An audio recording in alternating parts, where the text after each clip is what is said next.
Good evening, Simon and Vaylen. It is D-Day. Tell us about all the excitement that's happening in London. What is happening? And the Springbok Rugby World Cup is finally here. Thank you very much, Pearl. It's certainly one that we have been waiting for. A very good evening to you, South Africa, and welcome to Brighton and Hove. It's the only seaside town that's actually a Rugby World Cup host, and also it's the only fan park that's actually on the beach. And it's not a beach that we're used to seeing in South Africa. It's made up of these big, great pebbles instead of those sandy beaches that we're so used to in South Africa. But that's just a sense of the kind of place that Brighton is. But this is also a place that loves football, and in the week leading up to this day, the start of the Rugby World Cup, there hasn't really been too much buzz around the Rugby World Cup, but it's all started now. And Pearl, as you rightly said, with me is Simon Burke, who has been following the South African team. It's great to see that Brighton have come alive now. It is, absolutely, because it is a sleepy little seaside town. I think the last time they had any action was back in the 60s when the Mods and Rockers had a fight on the beach at the seaside resort. But yeah, now we're slowly getting into it. There was a sense that this was all about the local football team, Brighton and Hove Albion, where the Springboks are playing their first game. But they're actually coming out to support rugby, and that's incredible. You would never have guessed it yesterday. You certainly wouldn't have. And having chatted to one of the local politicians, Councillor Alan Robbins, who actually has been instrumental in putting together the fan festival and putting together the activities here in Brighton for the Rugby World Cup, he said that they're expecting about 10 to 20,000 people at the fan park, which is literally behind where our bus is parked, because we're currently broadcasting to you from a big red iconic London bus. It's a route master. Obviously it doesn't these are not the buses that you see anymore transporting people around London, but it certainly is going to be transporting the SABC team as we go to 10 different cities and towns around England, bringing you the Rugby World Cup.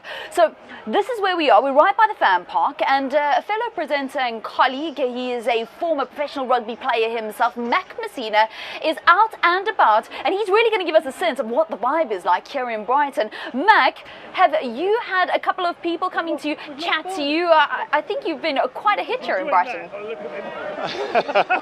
Well, Vaylen, it's excitement is building up here. For the past couple of hours, well, for about 30 minutes, people were just coming in here, making sure that they really want to enjoy themselves. So they're touching my guns. Guys, I smell trouble here with you. There's big trouble, big trouble, that person. He's behind. Where you guys from? Where you guys from? From Chipstead. From Chipstead, eh? Near London. So clearly, if I look at you, you guys will be using the motto that says that what happens on tour stays on tour. Absolutely, always. Nothing ever happens on tour. Nothing. It's always sedate. Nothing happens on tour. Maybe let's just predict the score now. What do you think the final score will be? Just England versus Fiji? England plenty. Well, what's plenty? What, 100? And Fiji, not a lot. No. All right, boys. Tomorrow again, there'll be a big game. South Africa just playing against Japan. Is there a game tomorrow? Oh yes. Right. Oh come on. I think there's a major upset. I'd say Japan maybe 45. And South Africa will struggle to get past 10. 13. 12. Well, thank you very much, gentlemen. As Vaylen, the gentleman just predicting that the Boks will really lose the game tomorrow. But on top of that, they're shouting Bokke, Bokke, Bokke. One more time for the Boks. Bokke, Bokke, Bokke! All right, thank you very much, gentlemen. Vaylen, Simon, back to you. Well, thank you very much, Mac. I'm just glad to see people are starting to get into the rugby spirit. And as I said, the councillor was expecting about 10 to 20,000 people. He's not quite at that marker just yet at this fan festival. Now, Brighton, the actual city, is only hosting 2 Rugby World Cup matches. It starts tomorrow with South Africa up against Japan at the Brighton Community Centre, and that's followed on Sunday by another Group B match. It's Samoa up against the USA. But let's shift focus. It is, of course, Black Friday. Sam and I are both wearing our colours and proudly getting behind the Spring Springboks. You were at the press conference today with John de Villiers. I know that he said the team are hoping to build momentum going up against Japan, but it's also the very first time that these two nations play one another at test level. It is, but we have to not get carried away by this, because I think it's creating a lot of pressure for the team, and they were quite reserved in their comments at the captain's press conference. But you have to realize that this is such a mismatch in World Rugby. As much as we would love to believe that Japan is growing and that they're going to do something, it is a mismatch. And it's just a hope that in the Springbok camp is that we can get our processes going. We can use them as able opponents to start working out everything that we have to do. And we have to do a lot. We have to work on our scrums. We have to work on the other set pieces, our breakdowns. We have to get all sorts of communication in the back line going. You know, are we going to rely on a conservative style, or are we going to unleash Jesse Creel in this World Cup? Those are the kind of things. Can we do this against Japan? Yes, perhaps, because they are a well-drilled team. Let's give them that. They know the basics. They do the basics well. But in terms of being an opponent that we can come up against and really see where the flaws are, it's just not going to happen. It's going to be, I mean, they were saying, the England fans were saying for the Fiji match, plenty against not a lot. Well, you can double that in South Africa's case against Japan easily.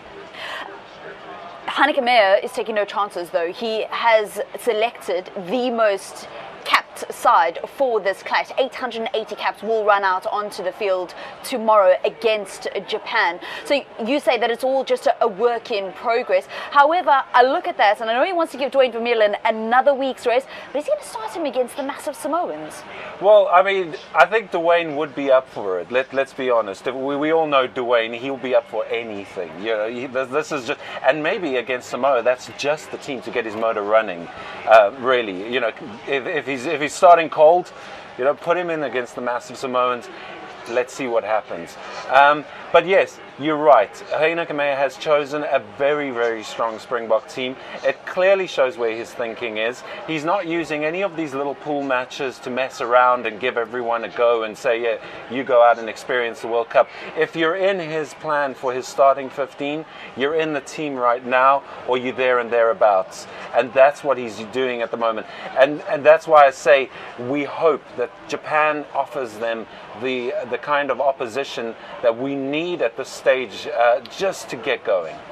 And also, I mean, they're not really going to offer that kind of physical challenge where you're going to have a lot of injuries, hopefully, after the match. Yeah, and it was interesting listening to Yanni du Plessis was also at the press conference today, and he got asked the question about that the Japanese being so short in stature, especially their forward pack. Is it going to be a problem scrumming against someone as low as them?